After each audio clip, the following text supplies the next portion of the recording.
Hi all, welcome back to GSM Tips. Today I will show you how to hard reset your Samsung A14 if you forgot your pattern or passcode. So for this you're gonna have to plug in a USB cable, so plugged in straight into a computer or a laptop, not a charger. Hold down the volume down button and the power until the phone goes off. When the phone is off, switch your finger onto the volume up, but keep holding the power as well for a few seconds.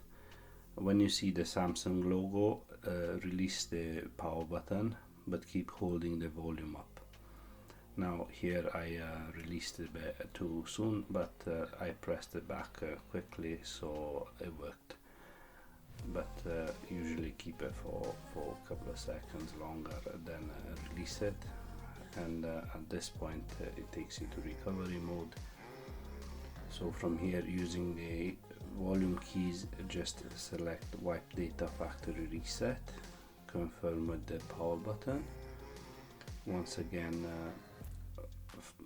factory reset, confirm again with the power button, and you're all done. Just reboot the phone or switch off or whatever. Thanks for watching. I'll see you in the next one.